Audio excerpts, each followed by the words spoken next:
Mahafinaritra miarahavatsika rehetra indray manona ny fiadanany Jesosy Tompo anjaka sy anapaka mandraka hariva ho amin'ny zanaka ny fiadanana rehetra tokoa ny fiadanany. Amen. Araka izao fandrenesanao feoko izao dia amin'ny fifaliana indray no iaranay sy ny rahavavy izay hitanao amin'ny sary eto tonga hifampizara amin'ny alalan'ny fijoroana vavolombelona. Izy tantarany fahatsaran'ny Tompo teo amin'ny fiainany ilaza sy anambaran'izany aminao izy, ianao koa dia afaka mendrika loatra ny mba hijoroantsika vavolombelona rehefa hitanao fa tena nisy asa hita hoe tsy asan'olombelona teo amin'ny fiainanao dia mazava fa asan'ny Tompo dia mendrika loatra ny hijoroana vavolombelona hitantaranao izany. Ny fijoroana vavolombelona moa dia ray voalohany dia fanalanao baraka ny satana devoly, dia ny ray faharoa dia fanomezanao voninahitra ary fijoroanao fa tena misy sy ady velona ny Andriamanitra izay arahanao. Noho izany mendrika loatra ny fifampizarana fijoroana vavolombelona toy izao.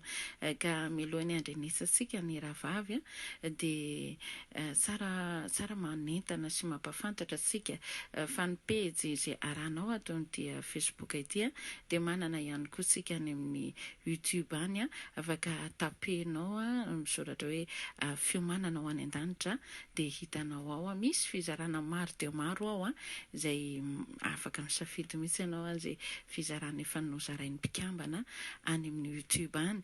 Ho an'ny mpanaraka ato amin'ny YouTube dia afaka koa mitape ato amin'ny pejy Facebook indray koa dia tapena fotsiny hoe fiomanana ho any an-danitra dia hita ihany koa.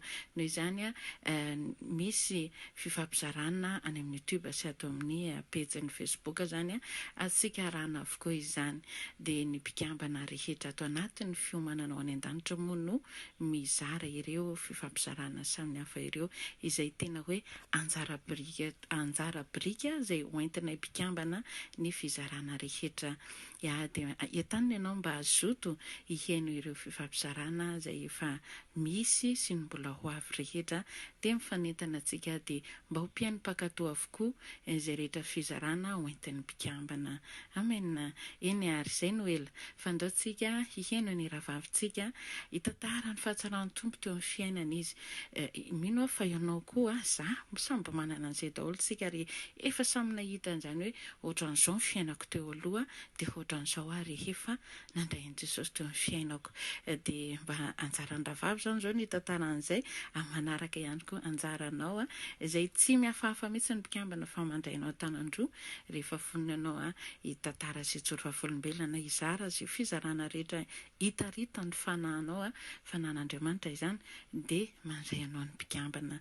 Eto ary dia andaotsika andreny ny fijoroana vavolombelona izay hoentin'ny rahavavy amintsika ka dia hienoantsika amin'ny mpifaliana izy amin'ny feo mahafinaritra izay hitenenany eto mpitondran'ny Tompo azy izany mba ho voninahitry ny Jesosy Tompo irery ihany. Indao ary hieno azitsika. Faly miarahaba antsika rehetra indray amin'ny anaran'i Jesosy Kristy Tompo ary manona ny fiadanan'ny Tompo amintsika tsirairay avy. Amin'ny mpifaliana ary havako rehetra no mba hijoroako vavolombelona hitondrako ny voninahitr'Andriamanitra amintsika rehetra. Izaho dia nanana ny fiainako tamin'ny izao tontolo izao, nijangajanga, niteny ratsy, na angalatra, na mitaka petsaka tsy voatanisako ny zavatra tsy mifanorakitra amin'ny sitrapon'Andriamanitra ny otako, kanefa rehefa tonga ny antson'ny Tompo tamiko dia nanaraka ho azy ny tenako, kanefa tsy tonga tamin'izany aho raha tsy nisy iraka avy any aminy. Dia nisy rahavavy izay badibadiko foana izy satria izy olona mpivavaka dia teneniko izy hoe tsisy izany fanahy masina miteny izany ho fa aza miteniteny foana. Dia nivavaka anaminy izy dia niteny izy hoe izay fatra-pandahy no fatra-panaiky. Amen. Dia nanomboka teo nivavahan'ilay rahavavy dia tonga tokoa ilay voakasiky ny fanahy masina ny foko dia nanomboka niaradiana nanolo-tena nanafaka ny otako tsikelikely reny ratsy nataoko reny tsy nintoka intsony tsy niteny ratsy intsony tsy tena nanomboka niala tsikelikely ny zavatra ny tamin'ny ota rehetra ny tenako ary ny zavatra hoetrany hoe noentiko tamin'ny fiainako zany hoe ny fatahorako an'Andriamanitra dia tsy miverina amin'ilay otako intsony ary tsy manao an'ilay ota intsony satria matahotra an'Andriamanitra. Ianao rehefa matahotra an'Andriamanitra dia manana fahendrena. Amen. Dia dia nataon'Andriamanitra ihany nisy olona foana ny rahiny hitarika anahy hivavaka. Nisy teny mikasika anahy dia ny rahavavy sasany nataony fitaovana hoe mandana maka-ary ianao dia maka-aty ianao dia tsy maintsy tonga ary ianao mivaraka. Dia nisy rahavavy amin'izay koa nitory teny dia hoe rehefa nitory teny koa izy dia nakasika anahy koa ilay izy dia nampitombo ny ara-panahy bebe kokoa ilay izy. Dia nisy rahavavy amin'izay koa nataony fitaovana koa ny tarika amin'ilay groupe dia ilay groupe amin'izay koa nahitavako nisy rahavavy amin'izay koa ny nampahitavana anahy hitarika anahy hampanolo-tena ho anahy satria Andriamanitra dia tiantsika izy tsy mamela antsika fa hitany ihany ny chemin andananao hahatongavanao amin'ilay toerana. Amen. Dia nisy rahavavy amin'izay koa nataony fitaovana nampanolo-tena dia nanolo-tena dia rehefa tonga ny fanoloran-tena dia nahatsapa hoe teo marina ny tompo nakasika anay. Izay mihitsy ilay fatrapandany fatrapanaiky nanaiky ihany amin'ny farany ary tena hitako hoe ny fanahy masina ny asa teo aminay. Na dia lavitra aza izy dia teo ihany izy fanahy masina hoe naiza nangonany rona telo dia eo voany na dia anankiroa zahay kanefa na dia ny ray any firy miliara kilometra any za aty amin'ny firy miliara kilometra aty kanefa dia ny ain'Andriamanitra nampandray anay.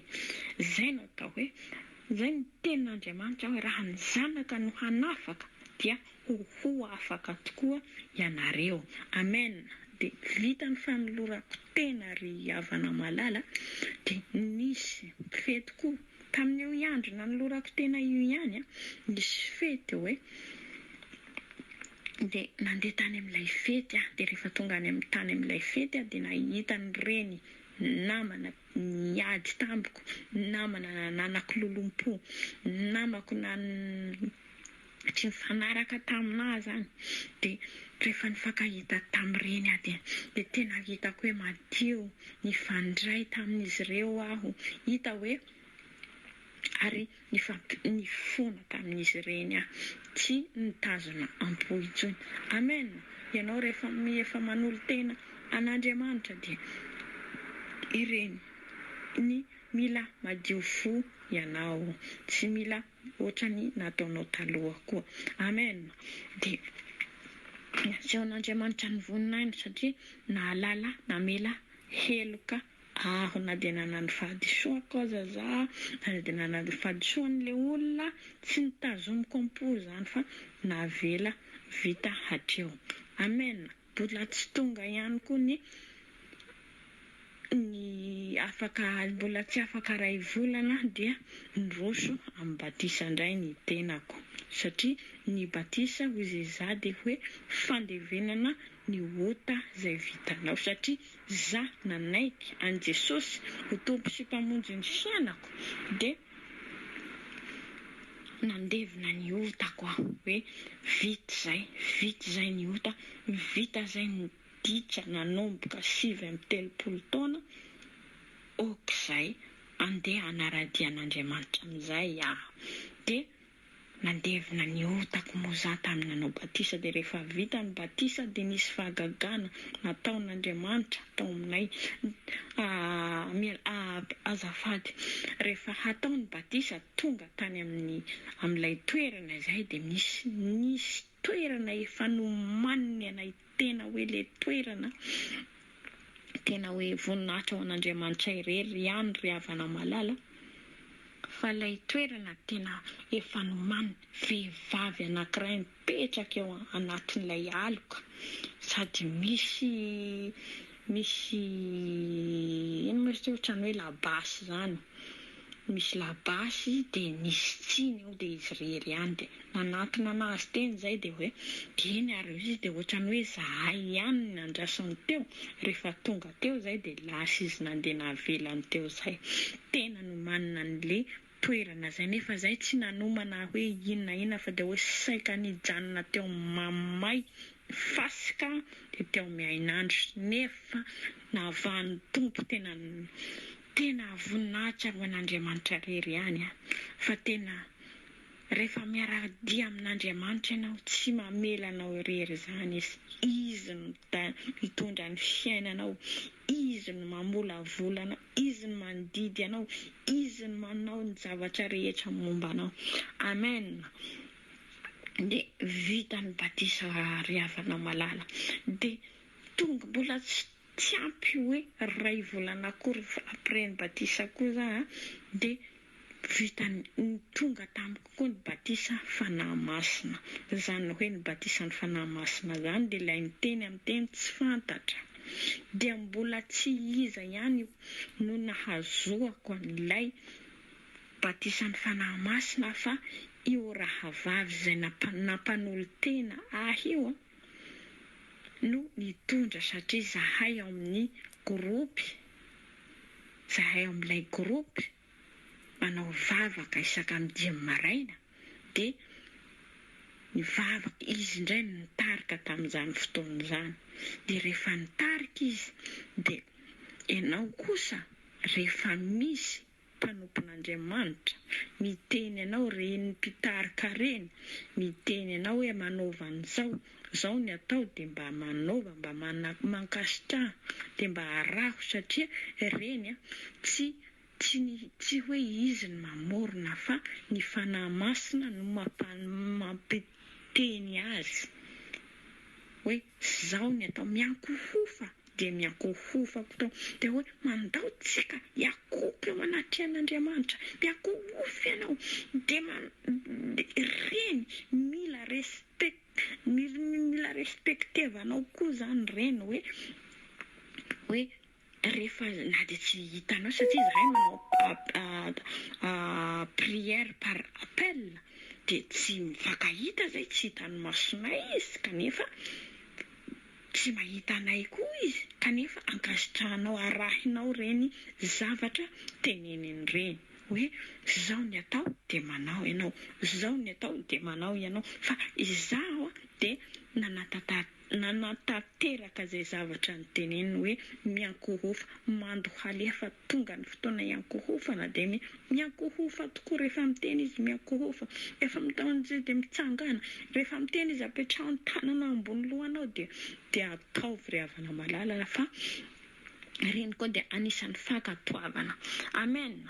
Dia nanao dia rehefa niteny izy hoe miankohofa dia niankohoka, dia rehefa niankohoka dia nahatsapa, tena nahatsapa hoe hery ny fanahy masina dato amiko, nalatsaka ny batisa ny fanahy masina, fa tena teny tsy fantatra rahavavy sy ranadahy, tena izany tena mahatsapa hery mivoaka avy ao anatiko.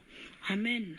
Dia rehefa tonga koa ny fanondroany koa izy niteny hoe miankohofa hozy izy dia mifihiny, eo Andriamanitra izy mifihiny tsara izy eo aminao dia natao koa ilay zavatra, dia tena hitanao hoe tena indroko voasambako mihitsy izany hoe nanao amin'izany teny tsy fantatra izany, fa tena mahatsapa hery, mahatsapa hoe afo izany ao anatinao, tena ohatrany hoe tena misy hery, tena hery, tena hitanao hoe fanahy masina niasa tao anatiko, nirotsaka tao anatiko, ary tena hoe trano hoe tsapako hoe teo izy.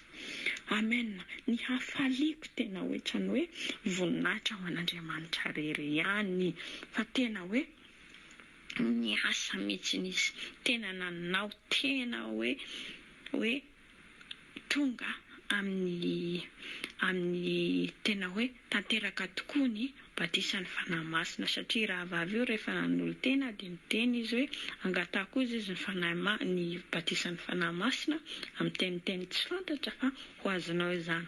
Dia mbola izy ihany koa no nitondra n'ilay fitarihana, dia izy ihany koa satria nataon'Andriamanitra fitaovana. Io raha vavy io tena voaremariko foana fa misy zavatra ataoko dia tena tsy maintsy mipasiany aminy, tena misy fandraisany mihitsy ny hoe fanahy iray izahay hitako hoe Andriamanitra mihitsy ny hoe nanolotra anany io raha vavy io. Amen. Dia tena mijoro vavolombelona aminareo fa tena olom-baovao ny tenako amin'izao ankehitriny izao. Fa tena afaka aho, tena afaka tamin'ny fahotana nataoko rehetra.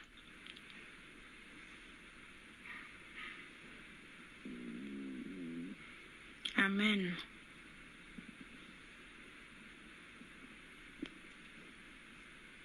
Fa raha ianao ry rahavavy sy ranadahy maheno ity feoko ity, raha te hiova ianao dia tsy mbola tara. Tsy mbola tara hozy izaho.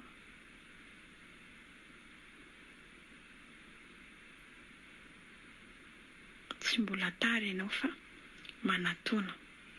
manatona n'Andriamanitra, fa afaka mbola miasa eo aminao Andriamanitra, ary afaka manafaka anao ohatra ny nanafany ahy ihany koa izy. Tia hampirisika anao aho, raiso eo amin'ny fiainanao Jesosy, hibebaho ny fahotana, dia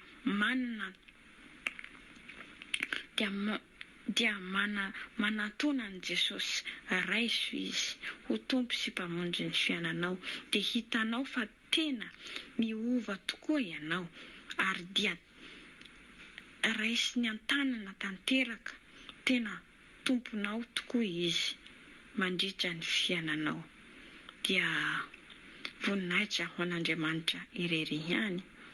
Dia izay ary no fijoroako vavolombelona, fa ianao hozy izay maheno an'ity, mbola tsy tara, mibeba, aza miandry hoe misy ady, misy olana, misy zavatra nanjoanao vao hoe andeha hanaradian'Andriamanitra ianao. Fa dian'izao mbola tsy tara ho, satria mbola sambatra ianao fa mbola maheno an'ity fijoroana vavolombeloko ity, ary mbola nomen'Andriamanitra tombonandro, mbola tiany hiova ianao, mbola tiany hibebaka ianao, fitiavana izany. Fa ndao hanaradian'Andriamanitra, aza mangataka andro intsony fa efa tombotra izy ity. Dia voninahitra ho an'Andriamanitra irery ihany ry havana malala, dia minkasitraka anareo ny aino hatramin'ny farany. Amen. Halleluja. Ia, mankasitraka ihany koa ny rahavavitsika izay nitondra izay fijoroana vavolombelona teo izay ho an'i Jesosy rery ihany ny voninahitra rehetra. Ia, fanamafisana kely ny teny tao ampovoany tao fa somary sahirana izy manazava azy.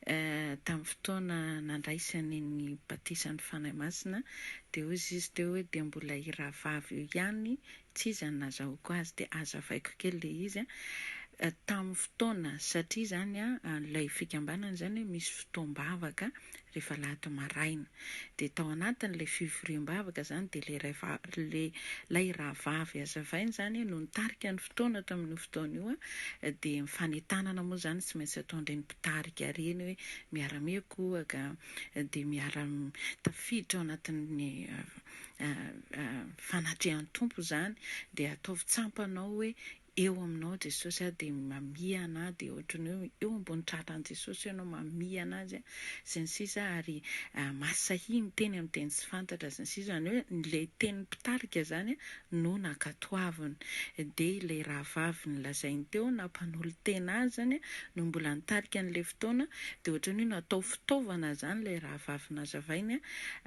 tamin'io fotoana io ka nitarika an'ilay fotoam-bavaka zany dia tamin'io fotoana ihany zany nakatoavany izay fomba nitaritan'ilay mpitarika ka tamin'io no nahazahoan'ilay batisany fanahy masina dia ny teny amin'ny teny tsy fantatra izy dia nahatsiaro hafaliana lehibe izay tsy mbola tsampany hatramin'izay tamin'io fotoana io. Voninahitra ho an'i Jesosy, tsy asan'olombelona izany fa asan'i Jesosy irery ihany. Tsisy olombelona afaka manao batisa olona amin'ny analan'izany fanahy masina izany fa ny fanahy masina ihany, Jesosy ihany manao an'izany. Izany ihany koa dia azo angatahana tsara izany. Tsy angatahana amin'ny mpanompon'Andriamanitra izany, tsy angatahana amin'ny izaniza izany, fa amin'ny Jesosy no azonao angatahana an'izany dia omeny ianao. Amen. Iaka isaorana ny tompo lehibe ho anao izay mangetaheta araka ny tenin-davavy farany teo hoe tsy mbola tara hozy izy.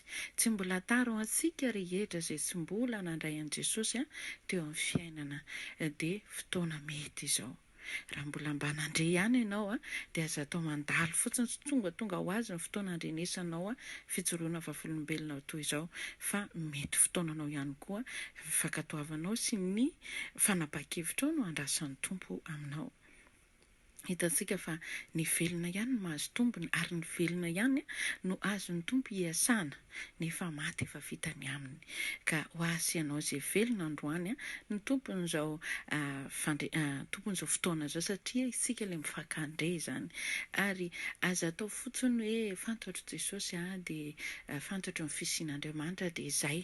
Tsy ampy be dia be izay na koa hoe aekeko fotsiny izy fa izay fotsiny hoe mila manaiky azy fa tena hoe atambaro ireo sady mino amin'ny fosiny sainanao no manaiky azy amin'ny alalan'ny vavanao ho tompo azy ho mpamonjy fiainanao manokana izy. Mila ampandrosoana amin'ny fiainanao dia hitanao fiasany eo amin'ny fiainanao. Ny rahavavy somary ny fitiny ny zavatra nazavainy fa raha tena ny voaboasany teo daholo ny zavatra rehetra na ianao raha somary variana tena velona tokoa izao Jesosy Kristy izao miasa amin'ny olona iray.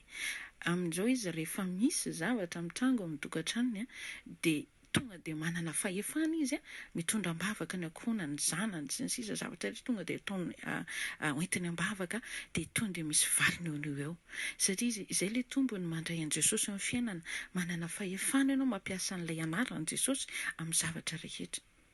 Mitovy amin'ny olona manam-bola, ny tsy manam-bola tsy manana fahefam-bidy hoe hividy an'izao satria tsy manam-bola fa ny manana indray izay tiany vidiana dia vidiana. Dia ohatran'izay koa manana an'i Jesosy, manana an'i Jesosy ianao dia afaka mampiasa ny anarany na mivavaka ao ny marary ianao, manao délivrance ianao ohatra dia manana fahefana mitondra ny anaran'i Jesosy dia misy fahefana misy valiny iny avy eo. Fa ny olona tsy nandray an'i Jesosy teo amin'ny fiainana, izany hoe tsy nanaiky an'i Jesosy teo amin'ny vavany izy sady ny tamin'ny fony dia izao ohatran'ny hoe mahafantatra fotsiny ohatr'izay kristianina fantatro Andriamanitra, fantatro Jesosy fa tsy ampy be izay tsisy inona azonao atao rehefa tsy ao aminao izy. Fa mila manana azy ao anaty ao isika, mila manaiky azy amin'ny alalan'ny vava. Ampandrosoy ange, ampandrosoy amin'ny fiainanao ange Jesosy dia ho hitanao tsara hoe tena velona io Jesosy ary tena miara-monina amintsika tsirairay avy izy rehefa mampandroso azy eo amin'ny fiainanantsika. Ka napetraka amintsika izany fifampizarana izany ho an'ny rehetra izay mbola tsy nandray an'i Jesosy, ho an'ny efa nandray kosa dia tohizo mizora amin'ny fahamarinana foana, mankatoava ny sitrapon'Andriamanitra rehetra ataony eo aminao fa satria efa ao amin'ny lalana efa nisoritana ianao io dia aza misy manaiky intsony ho vozongozony ty fiainana ity na hoe hiverin-dalana fa zory ny lalana efa no masahan'ny tompo Tompo hizorantsika tsirairay avy. Ka izay sy izay ara no fijoroana vavolombelona izay nentina sy ny rahavavy teo ny voninahitra dia ho averina amin'ny Jesosy Kristy Tompo irery ihany. Dia izay sy izay raha ny fizarana samy hitahiny Tompo daholo isika rehetra. Amen.